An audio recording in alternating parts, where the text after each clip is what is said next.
अस्सलाम वालेकुम, आप देख रहे हैं हो क्या रहा है। मैं हूं Faisal Abbasi, group editor 92 news. Irshad Ahmad Arif सब साथ हैं। शुक्रिया इरशाद साहब आपका। दुनिया भर की नज़रें इस वक्त अमेरिका पे हैं और अमेरिका के सदारती इंतखाबात पे हैं। कौन होगा अमेरिका का सदर, कैमला हैरिस या फिर डोनाल्ड ट्रंप। अब तक तकरीबन 7 करोड़ के करीब लोग हैं जो पोस्टल वोटिंग के ज़रिए या वोटिंग एक दिन पहले भी अमेरिका में स्टार्ट हो जाती है, उसके ज़रिए अपना वोट कास्ट कर चुके हैं, या अपने ईमेल्स के ज़रिए जिन लोगों के वेरीफाइड ईमेल्स हैं 7 करोड़ के करीब लोग अपना वोट कास्ट कर चुके हैं। बहुत सी रियासतें ऐसी हैं कि जहां पे कांटे का मुकाबला है और बहुत सी रियासतें ऐसी हैं कि जिनके बारे में कोई प्रेडिक्शन भी कारगर नहीं हो रही है। जो सर्वे रिपोर्ट्स आ रही हैं उसमें मिला जुला रुझान है, कहीं ट्रंप को बरतरी है और कहीं कैमला हैरिस को बरतरी है। बहरहाल डोनाल्ड ट्रंप पहले भी अमेरिका के सदर रह चुके हैं और कैमला हैरिस अमेरिका की नायब सदर रही हैं, लेकिन ये मुकाबला जो हिलरी क्लिंटन का मुकाबला था और डोनाल्ड ट्रंप का मुकाबला था, क्या उसके साथ इसका कंपैरिजन किया जा सकता है? उस वक्त डोनाल्ड ट्रंप इतने फेवरेट उम्मीदवार नहीं थे, लेकिन बाद में वो इलेक्शन जीत चुके थे। इस मुकाबले को इस हवाले से भी देखा जा सकता है कि डोनाल्ड ट्रंप का बहुत बड़ा हल्का सफ़ेद फार्म वोटर्स पर मुश्तमिल है। दूसरी जानिब कैमला हैरिस जो हैं एशियन ओरिजिन है उनका, और सबसे बड़ी बात जो अमेरिका के अंदर मुख्तलिफ लॉबीज़ हैं, मुख्तलिफ जो हल्के हैं, बासर हल्के हैं जिनमें कारोबारी हल्के भी हैं, वो किसको सपोर्ट कर रहे हैं। बहरहाल ये भी एक नुक्ता है कि ट्रंप अगर जीत जाते हैं तो पाकिस्तान पे और अमेरिका के ताल्लुकात पे क्या असर पड़ेगा, कैमला हैरिस आती हैं तो क्या असर पड़ेगा। पाकिस्तानी यही सवाल पूछते हैं, लेकिन इस सारे मामले पे हम कुछ मुफस्सल गुफ्तगू करेंगे। पाकिस्तान की बात करें, पाकिस्तान में जो दौरा है वो कानून साजी का है। कौमी असम्बली का इजलास आज हुआ और इस इजलास में हमने ये देखा कि सुप्रीम कोर्ट के जजेस की तादाद अब 34 करने का जो बिल है वो मंजूर कर लिया गया है। बाज़ाब्ता तौर पर कौमी असम्बली से इसकी मंजूरी ले ली गई है। इसी तरह इस्लामाबाद हाई कोर्ट में जजेस की तादाद 9 से बढ़ा के 12 करने की मंजूरी भी ले ली गई है। जो प्रैक्टिस एंड प्रोसीजर बिल है उससे मुतालिक भी अब उसको पेश किया गया और उस पर भी मंजूरी ली जा रही है। सबसे अहम जो नुक्ता रहा है उसमें इंसदाद दहशतगर्दी का जो कानून है उसमें सनसेट क्लॉज के ज़रिए 3 महीने के लिए सिक्योरिटी फोर्सेस को ये इख्तियार दिया जा रहा है कि वो किसी शख्स को हिरासत में रख सकते हैं। मौलाना फजल रहमान ने यह कहा है कि हुकूमत जो कानून साजी कर रही है उसको हम अदालत में चैलेंज करेंगे। पाकिस्तान तहरीक इंसाफ की तरफ से और दीगर अपोजिशन जमातों की तरफ से वोटिंग के दौरान भरपूर एहतजाज किया गया है। इस कानून साजी के असरात क्या होने हैं, सियासी असरात और बिलखुसूस पाकिस्तान के अवाम पे, ये बुनियादी नुक्ता है आज के प्रोग्राम में डिस्कस करेंगे। खुरम दस्तगीर ने हमें ज्वाइन किया है। खुरम साहब बहुत शुक्रिया आपका। इरशाद साहब, कानून साजी हुई है 26वीं आइनी तरमीम के बाद। अब ये कानून हैं जिनमें तरमीम लाई जा रही हैं। जजेस की तादाद सुप्रीम कोर्ट में अब 34 हो जाएगी, इस्लामाबाद हाई कोर्ट में 12 हो जाएगी। क्या असर पड़ेगा? क्या जो रूल ऑफ लॉ इंडेक्स है, लॉ एंड जस्टिस इंडेक्स है, 129 नंबर से हम कुछ जजेस की तादाद बढ़ाने के बाद ऊपर आ जाएंगे, बैकलॉग कम हो जाएगा? वैसे मैं तो हैरान हूँ कि तादाद का कारकर्दगी से क्या ताल्लुक़ होता है। जब अरकान असम्बली 237 होते थे कौमी असम्बली के और अब 342 हैं, तो कौमी असम्बली की कारकर्दगी को क्या फ़र्क पड़ा है। ये आर्गूमेंट जो अब जजों के बारे में दी जा रही है, यही आर्गूमेंट उस वक्त परवेज़ मुशर्रफ साहब दिया करते थे और हमारी सियासी जमातें उसकी मुखालफत किया करती थी। अब हमारे यहाँ 17 जजेज़ हैं, 25 करोड़ की हमारी आबादी है, सुप्रीम कोर्ट के 17 जजेज़ हैं। इंडिया की आबादी 1 अरब से ज़्यादा है और वहाँ 34 जजेज़ हैं सुप्रीम कोर्ट के, और अमेरिका की आबादी 30 करोड़ से ज़्यादा है और 9 जजेज़ हैं। तो अब आप देख लें कि कारकर्दगी हमारी बेहतर है, इंडिया की बेहतर है, अमेरिका की बेहतर है। तो इसका ताल्लुक़ तादाद से नहीं है, बहुत सारे और अवामिल से है जो हम डिस्कस करते हैं कि आप थाना कचहरी पे मामलात को, यूनियन काउंसिल की सतह पर मामलात को अगर आप निपटाएंगे नहीं, झगड़े जो हैं, अगर आपके पुलिस की कारकर्दगी बेहतर नहीं है, महकमा माल की कारकर्दगी बेहतर नहीं है, वापडा की और दूसरे इदारों की कारकर्दगी बेहतर नहीं है, तो ज़ाहिर बात है लिटिगेशन बढ़ेगी। और फिर आप लिटिगेशन को आपने ख़ुद तवालत दे दी है कि एक सेशन जज की सतह से शुरू होती है, फिर एक सिविल जज से शुरू होती है, मजिस्ट्रेट से सेशन, सिविल जज से सेशन कोर्ट, सेशन कोर्ट से हाई कोर्ट, हाई कोर्ट में इंट्रा कोर्ट अपील, उसके बाद सुप्रीम कोर्ट, फिर सुप्रीम कोर्ट में नज़र-ए-सानी या अपील का। तो इसको अगर आपने कारकर्दगी बेहतर करनी है तो पहले तो इदारों की कारकर्दगी बेहतर करें कि वो वहाँ मामलात लोगों को इंसाफ मिले।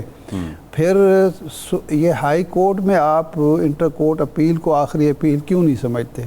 सुप्रीम कोर्ट में एक 2 आदमियों का मुकदमा जिसका कोई माशरे पर असर नहीं है।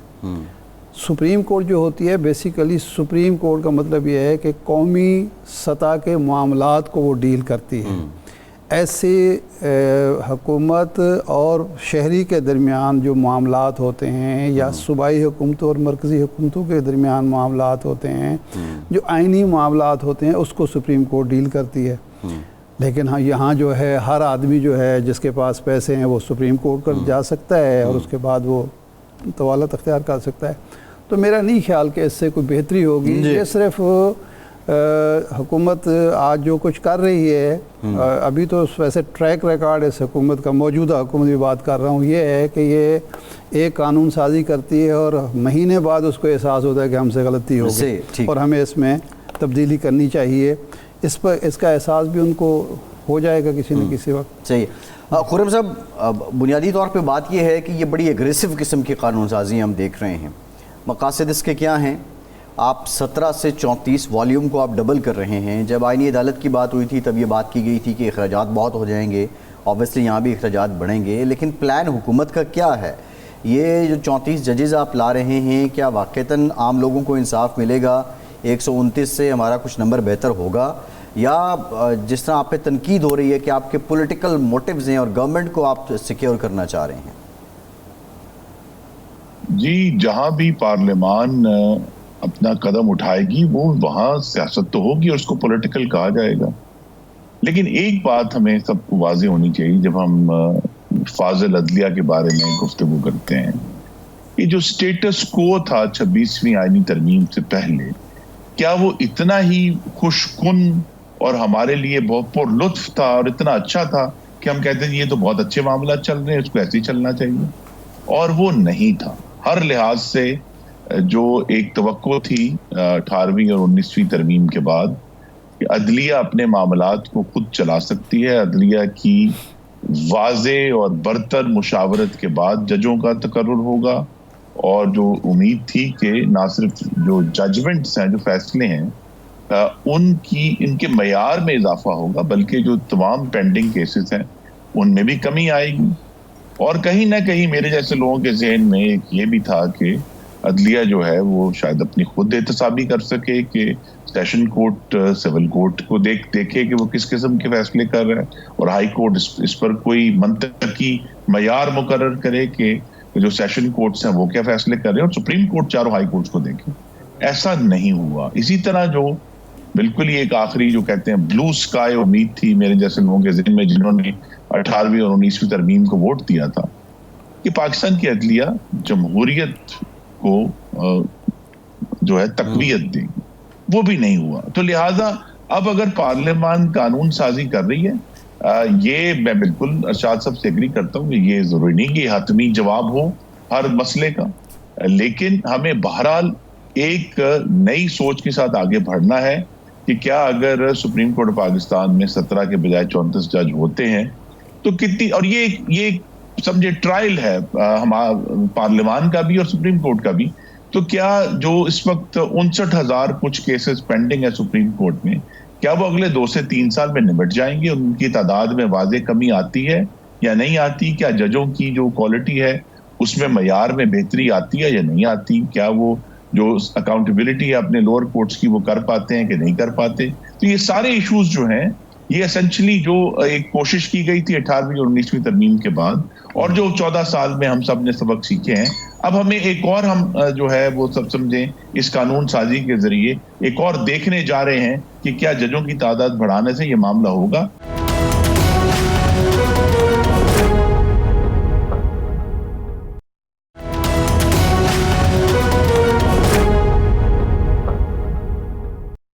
और एक बड़ी अहम बात जो इरशाद साहब ने की, सुप्रीम कोर्ट जो अमेरिका का है वो बहुत ही रिस्ट्रिक्टेड है, वो सारे केसेस एक्सेप्ट नहीं करते। वो बल्कि उनके पास अगर 100 केस आए हैं तो वो 2 या 3 चुनते हैं जिनमें वो वाकई समझते हैं कि इस केस में कोई ऐसा आईनी मामला है जिसमें तशरीह की जरूरत है। तो लिहाजा वहां केसेस जो फाइल होते हैं और जो केसेस सुने जाते हैं उनके दरमियान भी अब बहुत बड़ा स्क्रूटनी का प्रोसेस है जो पाकिस्तान में नहीं होता। और वहां जो अमेरिका का जो सुप्रीम कोर्ट है, वहां जो 9 जजेस हैं वो यानी वहां बेंचेस नहीं बन सकते, वहां 9 के 9 जजों ने ही बैठना है जो भी इशू उनके सामने आएगा। तो लिहाजा ये भी एक आने पार्लियामान के सामने सवालात हैं कि क्या जिस स्ट्रक्चर में सुप्रीम कोर्ट इस वक्त ऑपरेट कर रहा है, क्या उस स्ट्रक्चर में तब्दील करने की जरूरत है। पाकिस्तान उन बहुत मेरे गालिबन मेरे ज़हन में नहीं किसी और मुल्क में ये अथॉरिटी हो जो सुओ मोटो की पावर दी गई थी 1973 के आइन में। वो हमें अभी भी एक्सप्लेनेशन की जरूरत है कि वो क्यों हुआ, लेकिन दुनिया में कहीं suo motu power. Supreme court is a court of final appeal, वो आज खुद कोई ट्रायल नहीं कर सकता और इसीलिए जो है वो दूसरे ममालिक में ये तमाम केसेस जो हैं ये बहुत फिल्टर होकर और बहुत रकावटें अबूर करके ही सुप्रीम कोर्ट तक जाते हैं। और यह दुरुस्त कहा कि यहाँ तो बहुत आसान है सुप्रीम कोर्ट तक जाना, बाहर के ममालिक में तो सुप्रीम कोर्ट तक पहुंचना खुद एक बहुत बड़ा प्रोसेस है, कानूनी प्रोसेस है। खुर्रम साहब, एक इशू और भी है कि हमारे यहाँ जो सरकारी इदारे हैं, पुलिस की आप बात कर लें, महकमा माल कर लें, और जितने इदारे हैं जिनका अवाम से ताल्लुक़ है या अवाम का जिनसे वास्ता पड़ता है, वो इतनी नाइंसाफ़ी और बेशर्मी और रिटाई पर भी नहीं उतरे कि अवाम को बिलाखिर अदालतों से ही रुजू करना पड़े। वहाँ उसकी उन इदारों की, उन महकमों की तरबियत करना, उन महकमों को ठीक करना भी तो हुकूमत की ज़िम्मेदारी है, उस पर तो कोई तवज्जो नहीं दी जा रही। नहीं, इसमें कोई शक नहीं, मैं आपके साथ बिल्कुल मुत्तफिक हूँ कि खासतौर पर सूबाई हुकूमतों के ऊपर बहुत बड़ी जिम्मेदारी है। अब जो वक्तन फ़वक्तन हमारे सामने दादोशुमार आते हैं वो यही हमें तो यही बताते हैं कि जी कम से कम 10 में से 7 FIR जो हैं वो झूठी होती हैं। तो यहाँ फिर सूबाई असम्बलियों का काम ये है कि वो निज़ाम में ऐसी तब्दीली करें कि FIR दर्ज होने के 2 या 3 दिन के अंदर एक जज जिसके सामने एविडेंस आए और वो फैसला कर दे कि ये FIR आगे जाएगी कि नहीं जाएगी, ताकि बहुत सारे मामला तो वहीं रुक जाएंगे ना जी। अगर सफिशिएंट एविडेंस नहीं है, जिसको जो है इंग्लिश लॉ में कहते हैं कि इनक्वेस्ट होगी, कि जो मतलब एक FIR दर्ज हुई है तो पुलिस के पास 3 दिन है कि वो जाकर पेश कर दे जज के सामने कि जनाब हमें ये जो है सबूत और शवाहिद मिले हैं और ये सबूत और शवाहिद काफी हैं इस केस को आगे लेकर जाने के लिए। और जहां नहीं होगा वो जो जज है, सिविल जज है, जो सेशन जज है, वो उसको वहीं क्वॉश कर देगा। क्योंकि हमारे यहाँ तो गलत FIR जो है वही हमने 25-25 साल चलते हुए देखी है और उनका कोई इजाला नहीं होता। हमारे आपके सामने है वो जो केस है बिजली के बिल जो लोगों को नाजायज़ गलत एक्स्ट्रा यूनिट डाले गए और अरबों रुपए वसूल किए गए। अब सरकारी महकमे ये काम कर रहे हों तो लोग फिर अदालतों में जाएंगे, कहाँ जाएं बेचारों को इंसाफ अगर नहीं मिलेगा तो। ये तो आपके सामने है ना। तो फिर नहीं तो ये मुझे बड़ी खुशी है कि हम ये बात कर रहे हैं। यही वो गवर्नेंस के इश्यूज हैं जिन पर सूबाई हुकूमतों ने फोकस करना है, बजाय ये कि एक सूबाई हुकूमत जो है वो वफाक के ऊपर हमलावर रही। ये सारे मामलात है ना कि जी आप जो हैं अपने जो आपकी जिम्मेदारियां हैं जो सूबाई हुकूमतों के, वो उसको पूरा करें ना। जिन लोगों ने आपको वोट दिए हैं उनकी जिंदगियों में बेहतरी लाने के लिए, आसानी लाने के लिए। और ये बिल्कुल दुरुस्त बात है कि अगर जो सरकारी महकमे हैं, खासतौर पर सूबाई हुकूमतों के पास जो है जिनके साथ अवाम का बराह रास्त ताल्लुक है, जहाँ थाना है, जहाँ कचहरी है, जहाँ अस्पताल है, जहाँ स्कूल है सरकारी, वह इन सारे इश्यूज में यहाँ मुकाबला होना चाहिए ना कि कौन हुकूमत जो है, किस जमात की हुकूमत जो है वो बेहतर गवर्नेंस दे रही है। और वहां पर अगर ये गवर्नेंस बेहतर होगी तो बिल्कुल आपने दुरुस्त कहा कि गवर्नेंस बेहतर होने से ही बहुत सारे केसेस अदालतों में नहीं आएंगे। लेकिन ये जो ज़ायद बिलों वाला मामला था, ये वफाकी मामला था, लेस्को ने ये काम किया था और 1-2 और इस्लामाबाद आइस्को वगैरह ने किया था। अच्छा, आगे चलते हैं। एक कानून इंसदाद दहशतगर्दी एक्ट में तरमीम की जा रही है कि किसी भी शक की बुनियाद पर किसी शख्स को 3 महीने के लिए हिरासत में लिया जा सकता है और कोई पूछगछ नहीं होगी। पहले तहफ़्फ़ुज़ पाकिस्तान एक्ट 2014 में आपकी हुकूमत लाई थी, उस वक्त उसमें भी यही कुछ था, फिर वो खैर वापस हो गया था। तो आपकी मुस्लिम लीग की हुकूमत के दौर में ही ऐसी कानून साजी क्यों होती है जो इंसानी हकूक़ के मुनाफी होती है, जबकि कायद आज़म की नाम लेवा जमात है। रोलेट एक्ट जब आया था तो कायद आज़म ने लेजिस्लेटिव काउंसिल से इस्तीफ़ा दे दिया था और उन्होंने कहा था कि इस तरह का कानून जिस माशरे में, जिस रियासत में, जिस हुकूमत में पास हो उसको महज़ब नहीं कहा जा सकता। तो आप ये काम क्यों करते हैं या आपकी हुकूमत ये काम क्यों कर रही है? जी, पहले तो आपने रोलेट एक्ट का जिक्र कर दिया तो उससे मुझे याद आ गया कि मेरे शहर गुजरांवाला में गालिबन सबसे ज़्यादा उसके खिलाफ शदीद तरीन एहतजाज हुआ था 1918 में या 19 में,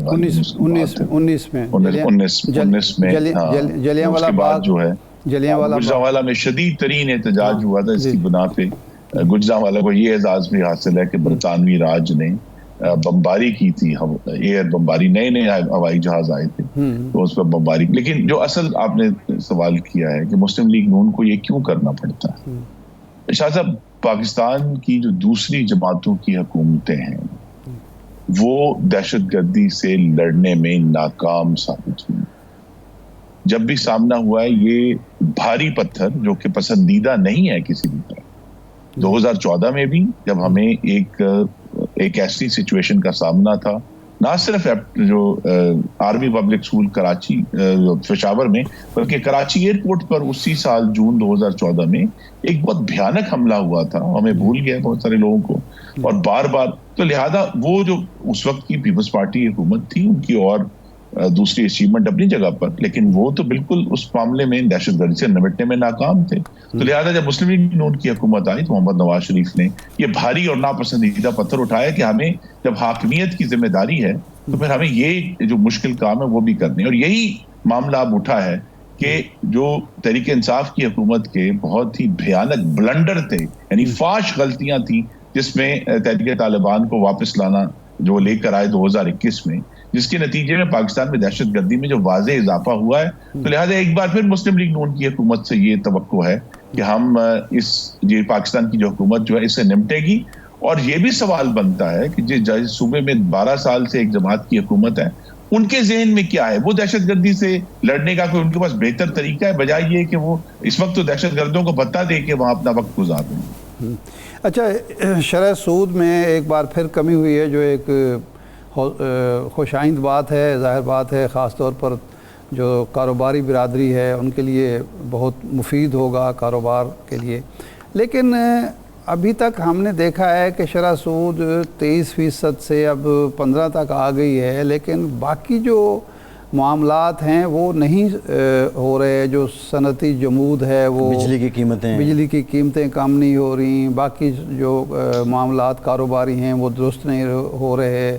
पेट्रोल की कीमतें कम हुई लेकिन जो ट्रांसपोर्ट के किराए कम नहीं हुए, अशियाए खुरोनोश की कीमतें कम नहीं हुई। इसकी क्या वजह है? या क्वार्टर तोड़ने में हुकूमत नाकाम है या कोई और वजह है?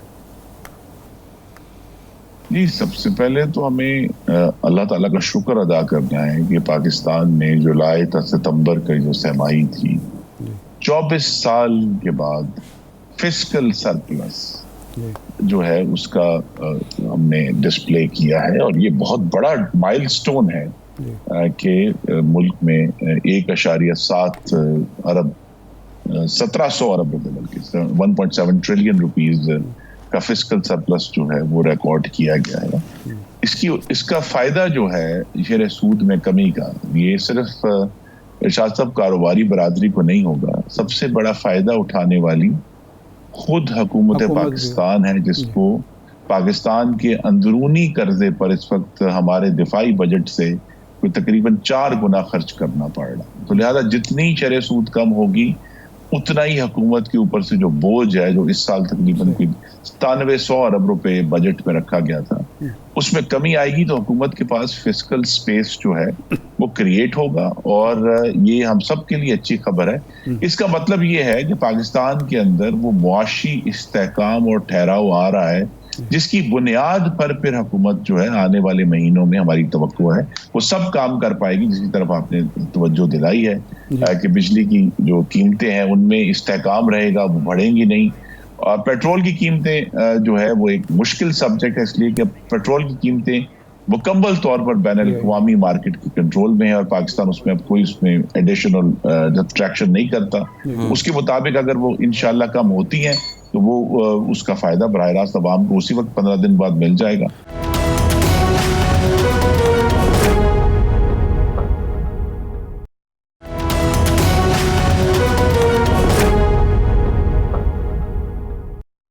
असल इशू यही है क्या हुकूमत जो है मैं जो हुकूमत के पास जो सरप्लस जनरेट हो रहा है, जो 8% कमी हो गई है शरह सूद में, कि वो अवाम को बराह रास्त रिलीफ किस मद में और किस तरह पहुंचाने में कामयाब होते हैं। मरीम नवाज साहिबा पूरी कोशिश कर रही हैं पंजाब में पाकिस्तानियों को और पंजाब में रहने वालों को रिलीफ देने के लिए, लेकिन ये भी एक चैलेंज है कि अगर ये पूल में सरप्लस क्रिएट होता है या हुकूमत को वो खर्चा नहीं करना पड़ा जिसका उन्होंने बजट किया है, उसका बेहतरीन जो हल है क्या बिजली की कीमतों में कमी है वहां रिलीफ देना है या और कौन से तरीके हैं, फूड जो प्राइसेस है उनमें रिलीफ देना है। ये सारे इश्यूज हुकूमत के सामने एक चैलेंज है। अच्छा, सवाल ये मुआशी इस्तेकाम आ रहा है, सरप्लस हो रहे हैं, सारे इंडिकेटर्स जो हैं वो मईशत के पाकिस्तान के हुकूमत के हक़ में हैं।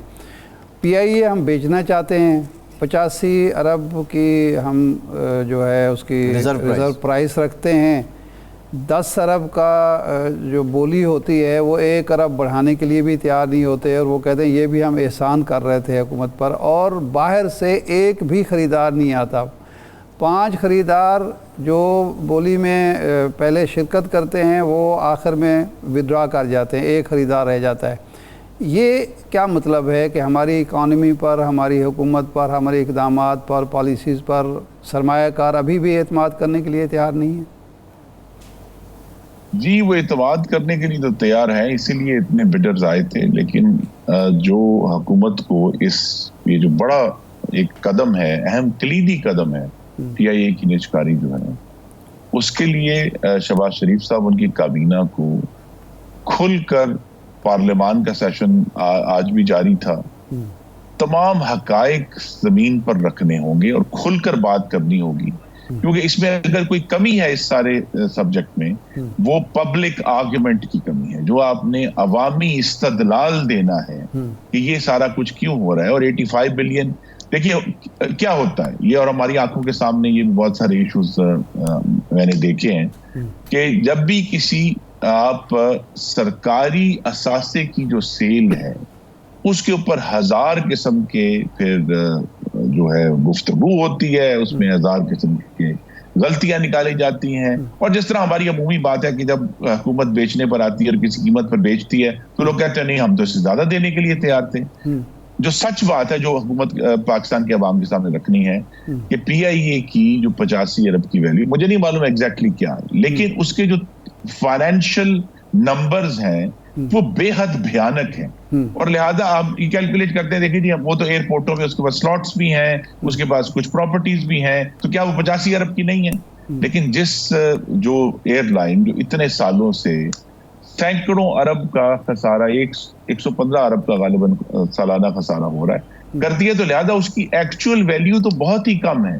तो हुकूमत को पहले तो अवाम के सामने इस्तदलाल देना है कि ये क्या आर्गुमेंट है। कतई कलामी माफ, जब 2 कंपनियां आपने बना दी और जो लायबिलिटीज़ थी वो होल्डिंग कंपनी को शिफ्ट कर दी, तो उसके बाद ये जो आप बयान कर रहे हैं ये तो फिर नहीं रहा ना, ये तो एक साफ़ किस्म का वो था जिस पर कोई लायबिलिटीज़ नहीं थी और इसीलिए उसकी 85 अरब रखी गई थी। नहीं तो देखिए ना, यही बात है कि फिर इसमें ये ऐसी ट्रांजैक्शन है जहां हुकूमत को फिर कोशिश करनी है। देखिए एयर इंडिया को बेचने के लिए गालिबन 8 दफा कोशिश की हिंदुस्तान की हुकूमत ने और 8वीं ट्राई के ऊपर वो फिर फाइनली जो ट्रांजैक्शन है वो आगे चली।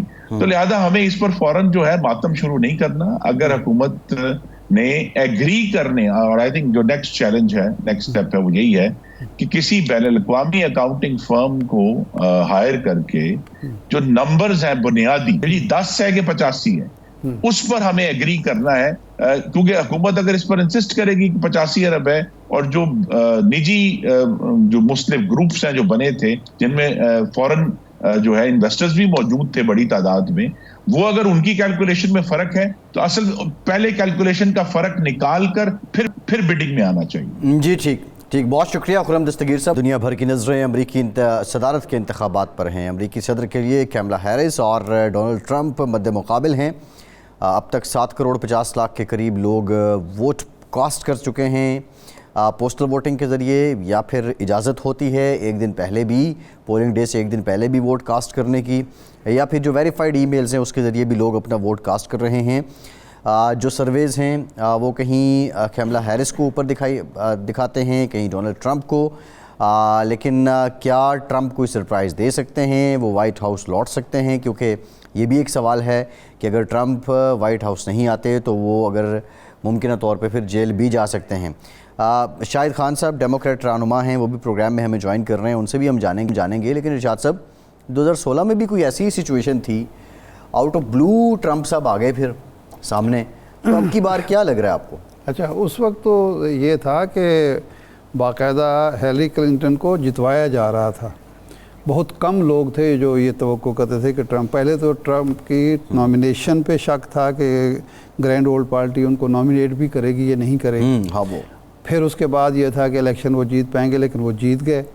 और बाद में पता चला कि जी वो हिलरी क्लिंटन चूँकि खातून थी, हिलरी क्लिंटन की जो ओबामा की पॉलिसीज़ थी उनसे लोग गैर मुतमईन थे और उसकी वजह से वो जीत के आ गए।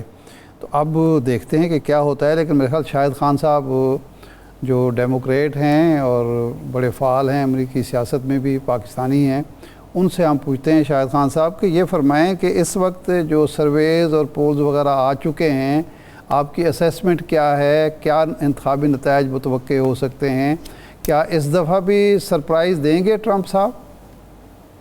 बहुत बहुत शुक्रिया मुझे अपने प्रोग्राम में लेने का, और गुड मॉर्निंग फ्रॉम मिशिगन। मैं इस वक्त डिट्रॉइट में मौजूद हूँ और ऑफ कोर्स कैंपेन वर्क कर रहा हूँ। इस वक्त सूरत हाल ये है कि मैं पहले आपको थोड़े से स्टैट्स बता दूं। अमेरिका में जो रजिस्टर्ड वोटर्स हैं वो करीबन 162 मिलियन के करीब हैं, जिसमें से 79 मिलियन लोग जो अभी तक वोट दे चुके हैं मेल इन बैलेट्स और अर्ली वोटिंग से। और उसमें जो वोटिंग हुई हो अब तक जो हो चुकी है उसमें 10% खवातीन की तादाद ज्यादा है। अच्छा, so which is likely going for Kamala, और फॉर द ऑब्वियस रीजन क्योंकि women health is on the ballot और कामला इज सपोर्टिंग दैट और ट्रंप इज अगेंस्ट इट। अच्छा, जो आपकी जो 7 बैटल ग्राउंड स्टेट्स हैं जिनमें सबसे इम्पोर्टेंट जो 2 टॉप स्टेट्स हैं वो मिशिगन और पेंसिल्वेनिया है। इसमें बहुत ही सख्त मुकाबला है, करीबन बराबर दोनों कैंडिडेट्स जो हैं वो इस वक्त दोनों बराबर पर हैं। लेट्स से कि 40, 48, 47, 47, 49, 48.9 इस तरह से सूरत हाल चल रही है। बाकी अगर भी 7 स्टेट्स को आप देखें तो ये अब उम्मीद तो की जा रही है और कि डेमोक्रेट इस इलेक्शन को जीतेंगे, लेकिन I can cautiously say that there is a slight possibility कि कामला will win the election. अच्छा। It's a very slight possibility. Yes. अच्छा। नहीं, लेकिन 2016 में तो वो हिलरी क्लिंटन भी खातून थी और साबिक सदर की वो बेगम थी, वज़ीर ख़ारजा रह चुकी थी, तो उस वक्त तो ख़वातीन का वोट उनको इस तरह नहीं मिला था। अब भी तवक्को है कि कामला हैरिस को ख़वातीन वोट कर रही हैं ज़्यादा तादाद में? जी, वो उसकी वजह ये है कि रोवी वेड जब से रिवर्स हुआ है यूएस हेल्थ वुमेन हेल्थ में जो उसके जो एक जो एक्टिविज्म है उसके जो इश्यूज हैं उस पे ट्रंप की पोजीशन बिल्कुल 180 डिग्री डिफरेंट है। अच्छा। और खवातीन इस वजह से जो है वो डेमोक्रेट्स को और कामला को वोट दे रही हैं। जहां तक वुमेन कैंडिडेट का ताल्लुक है, अमेरिका में इस वक्त ऐसी कोई सूरत हाल नहीं है जिसमें कोई डिस्क्रिमिनेशन हो कि ये खातून है या मर्द है, क्योंकि आप देखते हैं कि इस वक्त पोल्स ही एक बेहतर रिफ्लेक्शन है। पोल्स में आप देख रहे हैं तकरीबन दोनों बराबर हैं, और जिस वक्त इनकी नॉमिनेशन भी हुई थी एज द कैंडिडेट, तो उस वक्त भी पूरी पार्टी ने, तमाम पार्टी ने, including the establishment of the party, including the leadership of the party, उन्होंने कामला को इंट्रोड्यूस किया था। अमेरिका में इस तरह की जो एवोल्यूशंस हैं वो बहुत तेजी से होते हैं। हमारी जो स्टेट जहां मैं रहता हूँ मैसाचुसेट्स में, हमारे 5 जो लोग हैं top, including governor and the attorney general and the state treasurer, सब की सब खवातीन हैं। तो ये विमेन लीडरशिप को इस वक्त काफी प्रेफर भी करते हैं लोगों का, और इसका मेरा नहीं ख्याल है कोई ऐसा इशू है।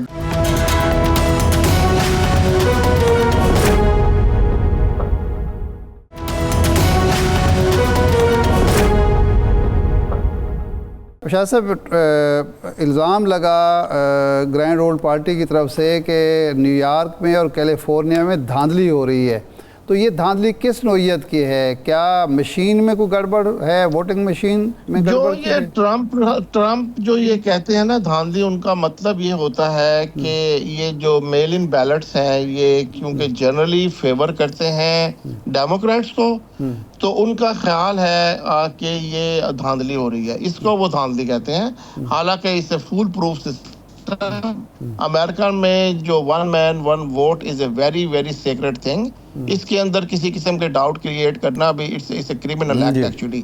तो जिसकी वजह से ट्रम्प साहब पर केसेस भी हैं, तो ये तो एक पॉलिटिकल स्टंट है, इसकी इन रियलिटी कोई इसकी सिग्निफिकेंस नहीं है। मॉडर्न मशीन्स हैं और बहुत ही एथिकल लोग हैं, और ये क्योंकि अमेरिकन जब लोग वोट कास्ट करने जाते हैं तो वो समझते हैं कि वो उसका बहुत बड़ा एक राइट है, और उसमें अगर थोड़ी सी भी गड़बड़ हो तो वो तो यहाँ पे एक्सेप्टेबल नहीं है और ना ये हो सकती है। अच्छा शाहिद साहब, ये बताइए कि अभी रिसेंटली जो दुनिया भर में इश्यूज़ हैं वो गज़ा का मामला है, फिर यूक्रेन की जंग है, और मौजूदा जो हुकूमत बाइडन की पॉलिसी रही, इवन एहतजाज भी होते रहे, स्टूडेंट्स भी निकलते रहे, तो आप नहीं समझते कि क्या ये चीज़, ऑल्दो ट्रम्प भी यरूशलेम को कैपिटल अनाउंस करने वाले वो खुद थे, वो खुद गए, लेकिन अभी जो उन्होंने स्टांस लिया है वो उनको फ़ायदा दे रहा है इलेक्शन में? ट्रम्प की पोजीशन तो इसराइल की सिचुएशन पे बिल्कुल चेंज नहीं हुई। वो ये कहते हैं कि Netanyahu is doing a good job, और most likely Trump will say कि I will let him finish the work. इस किस्म की वर्डिंग्स वो इस्तेमाल करते हैं इसराइल के लिए, और बिल्कुल आपने सही कहा कि यरूशलेम को कैपिटल बनाने में ट्रम्प का बहुत ज़्यादा हाथ है। और कामला की पोजीशन इसमें थोड़ी सी डिफरेंट है। वो ये है, वो she believes in two state theory, she believes in Palestinian rights to live, and she also believes, and she said it last night as well in Michigan, कि वॉर वो फौरन बंद कराएंगी, फौरन बंद कराना चाहेंगी। अब बात यह है कि Israel is an independent country, तो वहाँ पे जो लीडरशिप है, नेतन्याहू की leadership is a very questionable leadership, और जिस पे सारी दुनिया को जो लीडरशिप है उनको कंसर्न्स हैं। और अमेरिका में भी जो अब बाय इन लार्ज जो इजराइल को सपोर्ट करते हैं वो नेतन्याहू को सपोर्ट नहीं कर रहे। तो वो एक एग्रेसिव एक इंसान है, और उनका पॉलिटिकल सर्वाइवल यही है कि ये जंग जारी रहे। तो बाइडन ने सेवरल डजन टाइम्स उनसे बात की है, और अमेरिकन एडमिनिस्ट्रेशन के लोग, टोनी ब्लिंकन, CIA हेड, सब लोग वहाँ जाकर उनसे ये बात करते हैं, लेकिन ये still continues.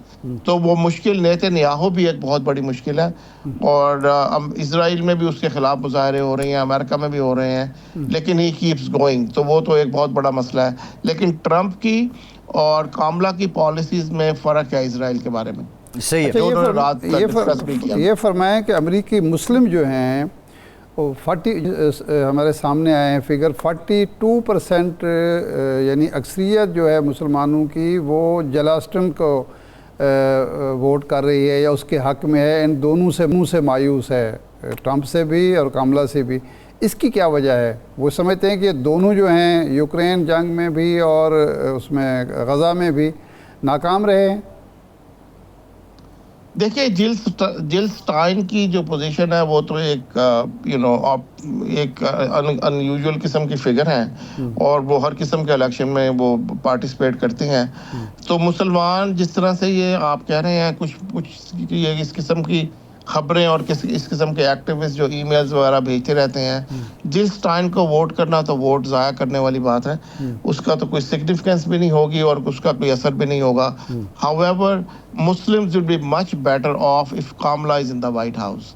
Bottom line statement ये है जी। सही। अगर मुसलमान इनके साथ खड़े होंगे, रात उन्होंने ये कहा भी है अपनी प्रेजेंटेशन में कि हम इनको जो लोग इस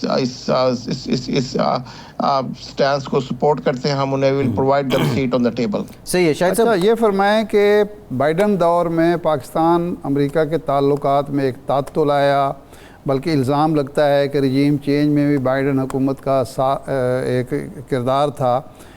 अब अगर डेमोक्रेट्स इक़्तिदार में आ जाते हैं तो पाकिस्तान के साथ ताल्लुकात की नौइयत क्या होगी? कोई बेहतरी आएगी, मज़ीद बेहतरी आएगी? अगर ट्रंप आते हैं तो ताल्लुकात की क्या नौइयत होगी? हमारे ख़ित्ते पर क्या असरात होंगे? ये बहुत अच्छा सवाल है। इसमें ये देखिए, पाकिस्तान में तो कॉन्स्पिरेसी थ्योरीज चलती रहती हैं। पाकिस्तान को सबसे पहले तो अपना पैकेज खुद ठीक करना है, और पाकिस्तान की जो फॉरेन पॉलिसी है वो टुवर्ड्स अमेरिका, वो पाकिस्तान ने खुद डिसाइड करनी है। अब न्यूयॉर्क टाइम्स में एक आर्टिकल पब्लिश हुआ है 3 दिन पहले, उसमें उन्होंने क्लैरिटी से एक बात की है कि जब कामला की एडमिनिस्ट्रेशन होगी तो उसकी तरजीहात क्या होंगी, और अगर ट्रंप की एडमिनिस्ट्रेशन होगी तो उनकी तरजीहात क्या होगी।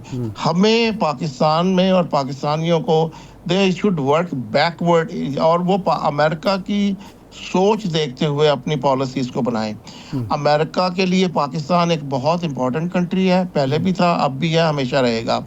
अब पाकिस्तान की सिग्निफिकेंस अब बहुत ज़्यादा बढ़ गई है इसकी इसलिए क्योंकि आजकल जो स्ट्रेटेजिक मिनरल्स की बात होती है पूरी दुनिया में, और जिसमें अमेरिका की फॉरेन पॉलिसी भी जहाँ पे स्ट्रेटेजिक मिनरल्स हैं उनके लिए बिल्कुल डिफरेंट है, उसका स्टैंडर्ड फॉरेन पॉलिसी कोई ताल्लुक नहीं है। और पाकिस्तान भी उसमें एक मुल्क है, क्योंकि पाकिस्तान में वो जो ट्रायंगल है ईरान, अफगानिस्तान और पाकिस्तान पे, जहाँ पे आप आजकल कन्वर्सेशन भी सुनते हैं रैकोडिक के बारे में, रैकोडिक का आना यहाँ पर पाकिस्तान में, और फिर आप ये भी सुनते हैं कि रेयर अर्थ और copper and other minerals are available in Pakistan. अभी तो वो वैसे ही बात हो रही है, लेकिन अमेरिकन गवर्नमेंट पाकिस्तान को असिस्ट कर रही है as we speak to find out the reality what it is. तो उस पर सर्वे पाकिस्तान को हेल्प कर रहे हैं। सर्वे करने में एआई इस्तेमाल करके पाकिस्तान को बताना चाह रहे हैं कि कहाँ पर क्या है, ताकि पाकिस्तान उसका फ़ायदा उठा सके। जहाँ तक सिक्योरिटी असिस्टेंस है, अभी लास्ट वीक भी करीबन 1 दर्जन के करीब सीनियर पुलिस ऑफिशियल्स जो आईजीज और डीआईजीज के लेवल के हैं वो बॉस्टन आए हुए थे पुलिस ट्रेनिंग के लिए। उससे पहले जो